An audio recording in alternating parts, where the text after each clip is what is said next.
تقبل الله منا ومنكم ረመዳን በጎ ተግባራት የሚከናወኑበት ያለው ለሌለው የሚለግስበት ወር ተብሎ ይቆጠራል። በሂጅራ አቆጣጠር ማለትም ከ12 ወራት መካከል 9ኛው የረመዳን ወር በእስልምናው እምነት ተከታይ ዘንድ ልዩ ተደርጎ ይቆጠራል። ለዚህም ነው በዚህ ወር የጀሃነም በር የሚዘጋበት የጀነት በር የሚከፈትበት ሸይጣን የሚታሰርበት ነው ተብሎ በጽኑ የሚታመነው። ረመዳን ህዝበ ሙስሊሙ በመተዛዘን በመረዳዳት በጾምና በሶላት ቁርአን በመቅራት የሚያሳልፍበት የተቀደሰ ልዩ ወር ነው። በመረዳዳትና በመደጋገፍ የተሰራ ሁሉ በፈጣሪ ዘንድ ተቀባይነት እንዲኖራቸው የጎደለው ሁሉ ሙሉ እንዲሆን ለፈጣሪ ጸሎት የሚደርስበት የተቀደሰ ወርም ነው። ከዚህ በተለየ ደግሞ በረመዳን ወር የሴቶች ተሳትፎ እጅጉን የተለየ ነው። ረመዳንና በኩሽና ድካም ውስጥ የሚገኝ በረከት ለማፍጠሪያ የሚሆነውን ሁሉ በማዘጋጀት አንድም ነገር እንዳይጎል ይንቀሳቀሳሉ። የጊዜው ሁኔታና ድካም አያግዳቸውም። 30ዋንም ቀን በትጋት ይወጧታል። የዛሬው ቆይታችንም እነኚህኑ ሴቶች በመቃኘት ይሆናል። ዛሬ ይሄ ቅዱስ ወር ተገባዶ በኢድ አልፈጥር በዓል ላይ እንገኛለን። ለሐራምቤ ሬዲዮ አድማጮችና ለእምነቱ ተከታዮች እንኳን ለ1447ኛው የኢድ አልፈጥር በዓል በሰላም አደረሳችሁ። ኢድ ሙባረክ ብለናል። በዓሉም የሰላም የፍቅርና የደስታ እንዲሆንላችሁ ምኞታችን ነው። ረመዳንና በኩሽና ድካም ውስጥ የሚገኝ በረከት የኑሮ ውድነቱና የሥራው መብዛት ቢኖርም በረመዳን ዋዜማ ላይ ያነጋገርናቸው ሴቶች ግን የሚያወሩት ስለ ድካሙ ሳይሆን ስለ ወሩ በረከትና ስለ መተጋገዝ ነው። እስቲ ያዘጋጀንላችሁን ዝርዝር ጥንቅር አብረን እንከታተል። በመጀመሪያ ስለ ረመዳን የሥራ ጫና የጠየቅናቸው ሴቶች ድካሙን በደስታ እንደሚቀበሉት እንዲህ ገልጸውልናል። የረመዳን ወር ካለፉት ወራት ለቤቱ ስራ ትንሽ የተለየ ነው። ምክንያቱም የተለያዩ ዝግጅቶች ይደረጋሉ። የቤቱ ሳሙሳ፣ ጥብሳ ጥብስ ምግቦች ይሰራሉ። እነዚህ ስራዎች ትንሽ ካለፉት ወራቶች ጋር ሲነጻጸር ጊዜ የሚወስድ አይነት ነው። ብዙ ስራዎች የሚሰሩበት፣ የተለያዩ የኢባዳ ስራዎች፣ የአምልኮ ስርዓት የሚከናወኑበት እንደመሆኑ መጠን ያው ከስራ ጋር ትንሽ ስራዎች ይበዛሉ። የተለያዩ ስራዎች ስለሚሰሩ እነዚህ ያው ስራዎች ጊዜ ቢወስዱም ያው በደስታ ነው የምንሰራቸው ማለት ነው። በረመዳን ወር ከሌሎቹ ወራቶች አንጻር ሲታይ የስራ ጫና አለው፣ ምንም ጥርጥር የለውም። ግን አልহামዱሊላህ እንደዛም ሆኖ ደስ ይላል። የሆነ ኃይል ጉልበት የሚሰጥህ ነገር አለ። መንፈሳዊ ይዘት ስላለው ነው መሰለኝ ከመራቡም ከመጠማቱም ውጪ ደስ የሚል ነገር አለው እንጂ ከሌሎች ወራቶች ጋር ሲነጻጸር በጣም የስራ ጫና አለው። የጾም ድካም ሊኖር ይችላል። ያው ድካም የስራ ጫና ሊኖር ይችላል። ግን ያን ስራ የምንሰራው በመተጋገዝ ነው። የተለያዩ ስራዎችን ቤት ውስጥ የሚሰሩ ስራዎችን በመተጋገዝ ስለምንሰራ ያን ያህል የጉልበት ጫና ወይም ደግሞ ተጽዕኖ አይኖረውም ብዬ ነው የማስበው። ያው የኢፍጣር ዝግጅት አድካሚ ነው። በእርግጥ ከሌሎች ጊዜያቶች በተለየ ብዙ የምታዘገጃጃቸው ነገሮች ይኖራሉ። በቃ እንግዳ ኖረብህም አልኖረብህም ሁሌ ነው ቤትን በዓል የምታስመስለው በረመዳን ወር ሙሉን። ግን በቃ ይሄ አካላዊ ብቻ ሳይሆን ጾሙ መንፈሳዊም ነገር ስላለው በጣም ኢንጆይ እያደረክ የምትሰራው ነገር ነው። ደስ ይልሃል። በቃ በተለይ ከ10 ሰዓት በኋላ ያለው የማዘገጃጀቱ ነገር፣ የሰራራውን ነገር ማቀራረቡ ነገር በቃ ራሱ የሆነ አርቲስቲክ የሆነ ነገር አለውና በጣም ኢንጆይ እያደረግን ነው የምንሰራው። ደስ ይላል። የሆነ ኃይል የሚሰጥህ ነገር አለ። ደግሞ አልহামዱሊላህ ፖዚቲቭ ተጽዕኖ አለው። አዎ ስራው ቢበዛም በውስጡ ያለው መንፈሳዊ እርካታ ድካሙን ያስረሳል። ሆኖም ከቅርብ ጊዜ ወዲህ የገበያ መናርና የኑሮ ውድነቱ ሌላው ፈተና መሆኑ አይቀሬ ነው። እነሱ ግን ለዚህም የሚሆን የራሳቸው ምላሽ አላቸው። በረመዳን ያለው መረዳዳትና ማዕድ መጋራት የኑሮውን ጫና እንዳላስተዋሉት ይናገራሉ። የዋጋ መናሩ ምንም አንድና ሁለት የለውም። በሁሉም ነገር ላይ ነው የጨመረው። ያው ሁሉም እንደ ቤታችን እንደ አቅማችን መደረግ የሚገባውን ነገር ሁሉ ይደረጋል። ነገር ግን በቃ ረመዳን ሲሆን ደግሞ አንድ ወር ናት፣ አጭር ጊዜ ናት። መንፈሳዊ ይዘት አላት እንዳልኩ ማለት ነው። እሱ ነው መሰለኝ ኃይል ጉልበት ይሆናል መጽናኛ ስለሚሆነ በሱ ተጽናናለህ እንጂ ዋጋ መናሩ ምንም ጥያቄ የሌለው ነው ጉዳይ ነው።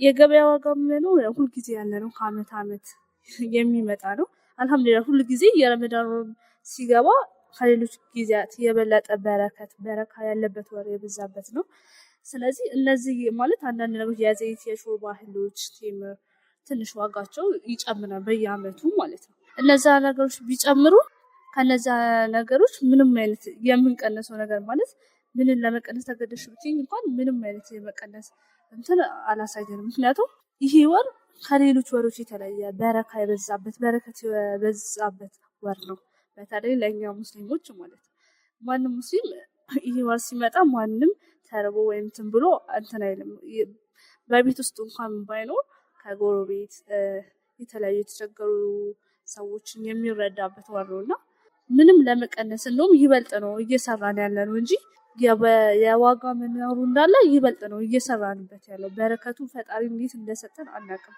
አልহামዱሊላህና ይበልጥ ነው እንጂ ለመቀነስ እንትን ያለበት የለም ቀነስ የሚባል ምክንያቱም ቢኖር እንኳን ዛሬ ይሄንን አልሰራም ብለን በራሳችን ፍላጎት ሊሆን ይችላል እንጂ ጭራሽ ለመቀነስ ይሄንን አልሰራም በዚህ ምክንያት ያለበት የለም ምክንያቱም ፈጣሪ በረከቱን ይሰጣል ነው የዚህ ወሩ ማለት ነው ሌላው የሚገርመው ነገር በረመዳን ወር ኩሽና የሴቶች ብቻ አለመሆኗ ነው የስራ ጫናውን ለማቃለል የቤተሰብ አባላት የሚያደርጉት ተሳትፎም የሚደንቅ ነው በተለይ ቅዳሜና እሁድ እንዲሁም ምሽት ላይ ቤተሰቡ እጅና ጓንት ነው ይሰራል በቤት ውስጥ ስራ አልহামዱሊላህ እኔ ብዙም የሚያስጨንቀኝ ነገር የለም ምክንያቱም የረመዳን ወርን ብዙውን ጊዜ ከስራ ፍቃዱ ስጄ ቤቴ ስለሆነ ማሳልፈው የቤቴና የቤቴ ጉዳይ ብቻ ነው ፕሮግራማት ይዤ የረፍት ጊዜንም የሰላት ጊዜንም የስራ ጊዜንም ማሳልፈው በሱ ላይ ብዙ ጫና የለብኝም በባሌ በኩልም እንደውም እሱ ላይ ጫና ይኖራል ብዬ አስባለሁ ምክንያቱም የውጭው ኃላፊነት አለበት በዛ ላይ ደግሞ እኔንም ሲወጣም ሲገባም የሆነሽ ነገር ሳያግዘኝ አይሆንም አልহামዱሊላህ በኔ ላይ ብቻ አይደለም የስራ ጫናው በኔ በኩል እንደውም ቀለል ያለ ነው ብዬ ነው ማስበው አልহামዱሊላህ እንደኔ ሰራተኛ ነኝ ቤት ውስጥ የሰራተኛ ነኝ ቤት ውስጥ ማዘራለች ያው እሷ የተወሰነውን ስራ በሰራ እኔ ከዚህ ሄድኩ በኋላ እንተጋገዛለን ቅዳሜና እሁድን ደግሞ ሴትም ወንድም አይልኛ ቤት ሁሉም ነው የረመዳን ወር የሚሰራው አንዱ የቤት ውስጥ ስራ ከሰራ አንዱ ልብስ ካጠባ አንዱ የሾርባውን ስራ ለፍጣር የሚዘጋጁት ዝግጅት ያደርጋል በመተጋገዝ ነው የሚሰራው ምክንያቱም አብዛኛው ስራ የሚሰራው ቀን ላይ ነው ማታ ላይ ደግሞ የአምልኮ ስርዓት ነው የሚከናወንበት ማለትና የረመዳን ወር ሰው የሚመስለው አብዛኛው የምግብ ወር ብቻ ነው የሚመስለው ምግብ የሚበላበት ወር ይሄ ደግሞ አይደለም ሙስሊሞች አብዛኛው ጊዜ የሌሊቱን ሰዓት ከፈጣሪያቸው ጋር የሚገናኙበት ፈጣሪ ዝናቱን የሚያወርድበት ወር ነውና ይሄ ወር ላይ ቀን ላይ ተጋግዘን ካልሰራ ማታ ላይ ትንሽ ከፈጣሪ ጋር ለመገናኘት ትንሽ አድካሚ ነው የሚሆነው በድካም ስሜት ላይ ማለት ለዛ ግድ ነው ተጋገዙ አብዛኛው ሌሊቱ ላይ የኢባዳ ስራዎች የቁርአን የዚክር የተለያዩ ከፈጣሪ ጋር መገናኛ ስራዎች ስለሚከናወኑ ለዛም ነው ማለት ነውና ግድ ነው መተጋገዝ ያለነው እንተጋገዛለን ማለት ነው ይሄን ጉዳይ ይዘን እስልምናው ለሴት ልጅ ያለው አተያይ ምንድነው የሚለውን ጥያቄ ለእምነቱ አስተማሪዎች አንስተናል ሴቶች በቤት ውስጥ የሚያሳልፉትን ድካም የእምነቱ ተከታይ ወንዶች በቤት ውስጥ እንዴት እንደሚያግዟቸው አስተምሮቱስ እንዴት እንደሚያበረታታ ኡስታዝ ሰመተር መሐመድ ማብራሪያ ይሰጡበታል በተለይ ሚስቶች የሚል ነጥብ ነው እንግዲህ ያው ባለ ትዳር የሆነ ሰው ምናልባት ሊያዳምጠው ስለሚችል ይሄ መልእክት ሊደርሰው ስለሚችል ነውና እናትም የራሷን እህትም የራሷን ሴት ልጅም የራሷን ቦታ አላት መቼም እናት ሲባል ቃሉ ራሱ ይከብዳል እንኳን ክብሯ እንኳን ማንነቷ እንኳን እናትነቷ ይቅርና ስሙ ራሱ ይከብዳል በረመዳን ብቻ አይደለም በረመዳን ብቻ ብለን አናሰምርበትም እኛ እንደ እስልምና እምነት ተከታይ ሙስሊም እንደመሆናችን ረመዳን ብቻ ብለን አይደለም የምናሰምርበት ያው ረመዳን ትንሽ ነገሩ ከበድ ስለሚል ነው እንጂ ረመዳን ብቻ አይደለም ምንለው አመት ከአመት ያው መቼም እየተጋገዝንበት የመጣ ነው የኢትዮጵያዊነታችን ባህል አለ የውጭ ስራ የጉልበት ስራም ሊሆን ይችላል ማንኛውም የስራ አይነት ሊሆን ይችላል ግዴታ የጉልበት ስራ ብቻ አይደለም በሞያው በአቅሙ በስራ ልምዱ ማንንም ባል መቼም እየሰራ ባለቤቱን ልጆቹን እንዳጠቃላይ ቤቱን የሚያስተዳድርበት ሂደት አለ። ይሄ እስካሁንም ድረስ ያው ያለው የእስልምና አስተምሮትም የሚያስቀምጠው ነው። መቼም አንድ ሰው ካገባ ባለቤቱን ልጆቹን የማስተዳደር እንዳጠቃላይ ቤቱን የማኖርና የማስተዳደር ኃላፊነት አለበት። በዛ የተነሳ እንግዲህ ያው መቼም ሴቶቻችን ከደግነታቸው ከየዋህነታቸው የተነሳ አንተ እንግዲህ ባሌ የውጭን ስራ ከቻልክልኝ፣ ከደከምክልኝ፣ ከለፋህልኝ፣ ከጣርክልኝ የቤቱን ደግሞ እንደ የቤትም ቤትነት እኔ እሸፍናለሁ፣ አይዞ ሁለቱም ቦታ ላይ አትሆንም፣ የቤቱን ለኔ ተው ብለው እንግዲህ በፍቃደኝነት በበጎ አስተዋይነት የቤትን ስራ እየሰሩልን ልጅ ከማሳደግ ጀምሮ አልባሳቶቻችንን ከማጠብ ጀምሮ ምግብ ከማዘጋጀት ጀምሮ ከቤት ጽዳት ጀምሮ እያንዳንዱ የቤት እመቤት ተብለው በቤት እንክብካቤ ኃላፊነቱን ወስደው ይሄ ደጋግሜ ነው እንግዲህ አሁንም ወደፊትም ደጋግሜ ነው የምለው ይሄ የበጎነታቸው ውጤት ነው። ፈልገው ፈቅደው በበጎነታቸው አይዞህ ባለቤቴ አንተ ያንን ከቻልክ እኔ ይሄንን ልቻል፣ አንተ ያንን ከሸፈንክ እኔ ይሄንን ልሸፍን፣ እንተጋገዝ፣ የውጭውን ላንተ የውስጡን ለኔ ተባብለው ነው እንግዲህ ይሄ አንደኛ የሴቶች የሚስቶቻችን የደግነታቸውና የዋህነታቸውን ጥግ የሚያሳይ፣ ሁለተኛ ደግሞ የኢትዮጵያዊነትን ባህል የማጎልበትና ምን ያህል ባህላችን መተጋገዝ፣ መተዛዘን፣ መረዳዳት፣ መቻቻል የሚባለው ነጥብ በውስጡ አቅፎ እንዳለና በውስጡ እንደሚካተት የምንረዳበት ነው እንዳጠቃላይ። ይሄ ሲሆን ግን እኛ ደግሞ እንደ እስልምና እምነት ተከታይነት እንደ ሙስሊም መሆናችን እስልምና እምነትስ የሚያስተምረው ከተባለ ደግነታቸው እንደ ደግነታቸው ተከብሮላቸው የዋህነታቸው ግምት ውስጥ ገብቶ ባል ደግሞ ሁሉ ነገር አንቺው ስሪ ብሎ እሷ ላይ መተው አይደለም። በነገራችን ላይ ይሄንን ከመጥቀሴ በፊት አንድ ቁም ነገር እንደ መልእክት አስምሬ ላልፍበት የምፈልገው ነጥብ ምንድነው? ያገባነው ሚስት ነው እንጂ ገረድ አይደለችም። ያገባነው ህይወት ነው እንጂ መቼም ህይወት አልባ ወይ ደግሞ እንስሳ አይደለችም። ለዚህ አንዳንድ ሰው አግብቶ ሚስቱን ወደ ቤት ካመጣ በኋላ ትዳር ከመሰረተ በኋላ ልክ ገረድ እንደሆነች ሁሉ ለሆነው ላልሆነው ሁሉ ማሰራትና እንደ ባሪያ ወይ ደግሞ እንደ ገረድ መጠቀም ይሄ በጣም ሊወገዝ የሚገባ ነጥብ ነው። ህይወት ነው ቤት ያመጣው፣ ትዳር ነው የመሰረተው፣ ሚስት ነው ያገባው እንጂ ባሪያ አይደለም። ስለዚህ ይሄ ራሱን የቻለ እይታ ይፈልጋል። እሱን ኢንሻአላህ ሌላ ጊዜ በሚያገናኘን ነጥብ ላይ እንዳስሰዋለን። ከመሆኑም ጋራ ግን ባሎች ከረመዳንም ውጪ እንኳን በረመዳን ከረመዳንም ውጪ ሚስቶቻችንን ማገዝ ለምን ነብዩ ሰለላሁ ዐለይሂ ወሰለም ቤታቸውን እኮ ያግዙ ነበር። እንዳጠቃላይ ሚስቶቻቸውን ያግዙ ነበር። ቤት ይጠርጉ ነበር። ልብሳቸውን ምናልባት የተቀደዱ ቦታዎች ካሉ ይሰፉ ነበር። ጫማቸውን ይሰፉ ነበር። ጫማቸውን ያስተካክሉ ነበር። በልብስ ስፌት፣ በጫማ ስፌት፣ ቤት በመጥረግ ቆሻሻዎችን ከቤት በማውጣት እና እንዳጠቃላይ ደግሞ የቤትን እገዛ ሚስቶቻቸውን የማገዝ ልምድ ነበራቸው እኮ ነብዩ ሰለላሁ ዐለይሂ ወሰለም። ለዚህ አላህ ደግሞ በቁርአን ለቀድ ካነ ለኩም ፊ ረሱሊላሂ ኡስወቱን ሐሰናህ ብሎናል። አላህ ሱብሓነሁ ወተዓላ ነብዩን ዐለይሂ አፍደሉ ሰላቲ ወሰላምን እኮ የመከተል ጥሩ አርአያነት አድርጌላችኋለሁ፣ እሳቸውን ጥሩ ሞዴል፣ ጥሩ መከተያ፣ ጥሩ አርአያ አድርጌላችኋለሁ። እነሱን በመከተል ዱንያችሁም አኺራችሁም ላጤነታችሁም ላጤ ስትሆኑም ትዳራችሁም በትዳር ዓለም በሁሉ ዘርፋችሁ የተስተካከለ የተዋበ ያማረ የሰመረ የህይወትን ጎዳና ለመጎዳኘት በዛ ጎዳና ላይ ለመራመድ እሳቸው ሞዴል አድርጉ ነው አጠቃላይ መልእክቱ ይሄ ይሆናል። ይህ ብቻ ሳይሆን በቤት ውስጥ የሚደረገው ድጋፍ ሁሉ ክፍያ አለው ይሉናል። በተለይ ወቅቱ ጥቂት ከባድ በመሆኑና የቀናቶቹ መርዘምም በሴቶቹ ላይ ተጽዕኖ እንዳይኖረው ወንዶች ለሴቶች በቂ እርዳታ ማድረግ እንዳለባቸው ይመክራሉ። በተለይም ደግሞ ከቀን 6 ሰዓት ለማፍጠሪያ የሚሆኑ ሁኔታዎችን በማከናወን እንደሚውሉ ይናገራሉ። በጠቅላላው በአሁን ሰዓት የሚከበረው የረመዳን በዓልና ቀደም ያለውን በንጽጽር እንዲገልጹልንና የቀደመውን ጊዜ ማህበራዊ መስተጋብር በበዓል ወቅቶች መረዳዳትና መደጋገፍ ዛሬ ላይ ምን ላይ ነው የሚለውን እንዲያነሱልን ጠይቀናል።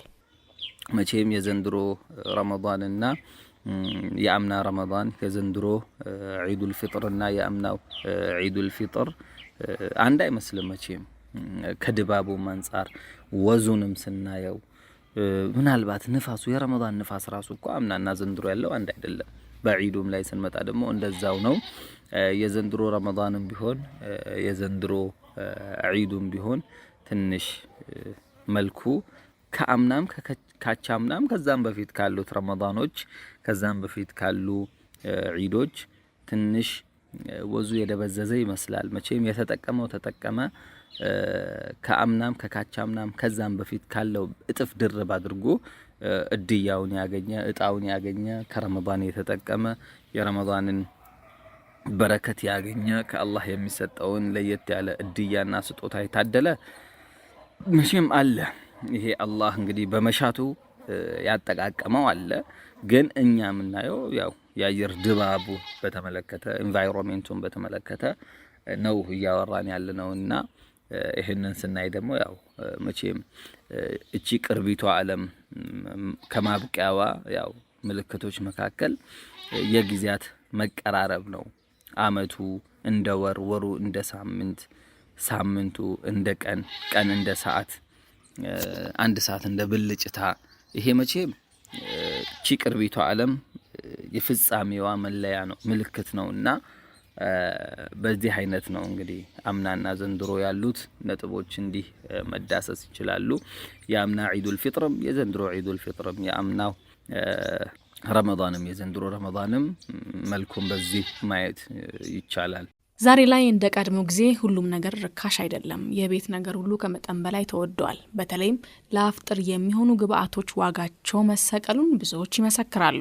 የኑሮ ውድነቱ በዓሉ ላይ እያሳደረ ያለውን ተጽዕኖ ኡስታዝ ሰመተር መሐመድን ጠይቀናል። በተለይ ዝቅተኛ ገቢ ያላቸው ቤተሰቦች በዓሉን እንዴት እንዲያከብሩት ይመክራሉ ብለናቸዋል። ከዚህ በፊት በነበሩ ወቅቶች ያኒ ከዚህ ዓመት በፊት በነበሩ ጊዜያቶችና ወቅቶች ረመዳን እንደዚሁም ደግሞ በዓሉ በዋናነት ያው መቼም የበዓል ፕሮግራም ላይ ነንና በዓሉን በተመለከተ መረዳዳታችን፣ መተጋገዛችን፣ አብሮነታችን፣ አንድነታችን እና እንግዲህ አሁን ባለው ሂደት ደግሞ ሲታይ ሰፊ ልዩነቶች ይታያሉ። አንድ እዚህ ቦታ ላይ መጠቅሰው በዓላት ላይ የበዓል ወቅቶች ላይ መረዳዳት፣ መተጋገዝ፣ መተባበር በሚለው የነበረን ማንነት በእምነት በዘር በቀለም የተገደበ አልነበረም።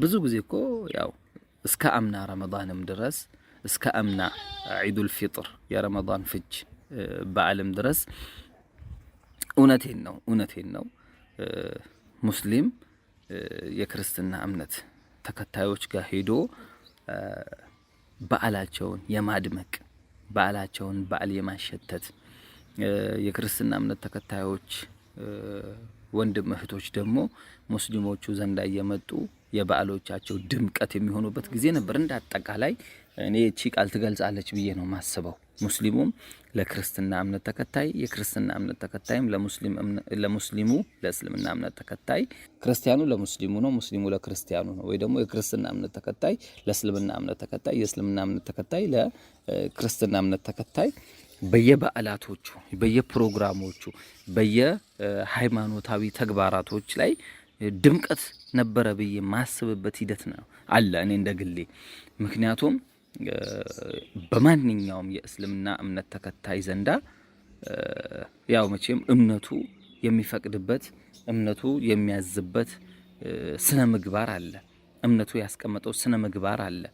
ክርስትና እምነት ተከታይም ጋር እንደዛ ነው። ለዚህ ሙስሊሙ ክርስቲያኑ ጋር እያንዳንዱ በዓል ላይ ዳቦ እየደፋ እየሄደ ቡና እያፈላ በተለይ ደግሞ ከደካሞቹ ጋራ አቅማቸው ለበዓሉ ላልፈቀደው እናቶች፣ አባቶች፣ ወንድሞች፣ እህቶች ጋር ሄዶ በዓሉን ማድመቅና በዓል ማስመሰል የበዓሉን ሽታና ድባብ አውድ ማስገባት፣ ክርስቲያን ወንድምም እህትም እንደዛው ሙስሊሙ ጋር የመጡ በዓሉን በዓል ማድረግ ነበረ። ይሄ እንግዲህ ነገሩን ዘለቅ አድርጌው ከፍ አድርጌው ከእምነት ማንነት የሚለውን አስቀድሜ ነው። በማንነት ደረጃ ነበር። ይሄ የኢትዮጵያዊነት መገለጫችን ነው። ይሄ መቼም ሊረሳ የሚገባ ነገር አይደለም። ይሄ እኮ የእምነት ጉዳይ አልነበረም። የኢትዮጵያዊነት ማንነታችን መገለጫ አንዱ ይሄ ነው። በደስታም በሐዘንም በማንኛውም ጊዜ እምነት ሳይለየው፣ ቀለም ሳይለየው፣ ብሔርና ዘር ሳይለየው አንድነቱን ማወጁ፣ አንድነቱን ማስመስከሩ የኢትዮጵያዊነት መገለጫችን ነው። ኢትዮጵያ ከዓለም የሚለያት ኢትዮጵያዊነት ዓለም ላይ ካሉ ማንነት የሚለየው እኮ አንዱ መገለጫውና ዋነኛው ነጥቡ ይሄ ነው። ረመዳን የጾምና የጸሎት ብቻ ሳይሆን እንዲህ ያሉ ማህበራዊ ትስስሮች የሚጠነክሩበት፣ ድካም በደስታ የሚተካበትና መረዳዳት የሚነግስበት ወር ነው። ለሁሉም የእምነቱ ተከታዮች መልካም የረመዳን ወር እንዲሆንላችሁ እየተመኘን በዓሉን ለማክበር አብረውን ቆይታ ያደረጉት እንግዶቻችን ያስተላለፉትን መልእክት በተከታይነት በማስተላለፍ እንለያችሁ። በድጋሚ መልካም በዓል ለመላው ሙስሊም ማህበረሰብ፣ እንደዚሁም ደግሞ በአገር ውስጥም ከአገር ውጭም ላላችሁ የእስልምና እምነት ተከታዮች ሙስሊም ወንድም እህቶች በአጠቃላይ እንደዚሁም ለመላው ቤተሰቦቼ በአጠቃላይ እንኳን አላህ ለ1447ኛው የዒድ አልፊጥር በዓል በሰላም አደረሳችሁ፣ በሰላም አደረሰን ለማለት እወዳለሁ። በመቀጠልም ሀራምቤ ራዲዮ ለዚህ ቃለ መጠይቅ ፍቃደኛ ሆኖ ስለጋበዛችሁኝ በአድማጮች ስም ላመሰግን እወዳለሁ። እሺ፣ አመሰግናለሁ። መልካም በዓል ማለት የምፈልገው ለሁሉም የእስልምና እምነት ተከታዮች በዓለም ላይ በሙሉ ላሉት እንዲሁም በቅርበትም በርቀትም ላሉት ለቤተሰቦቼ፣ ለቅርብ ቤተሰቦቼ፣ ለእናቴ፣ ለእህቴ፣ ለባለቤቴ፣ ለጓደኞቼ መልካም የረመዳን ፍች በዓል ይሁንላችሁ። ኢድ ሙባረክ። እናንተንም በጣም አመሰግናለሁ።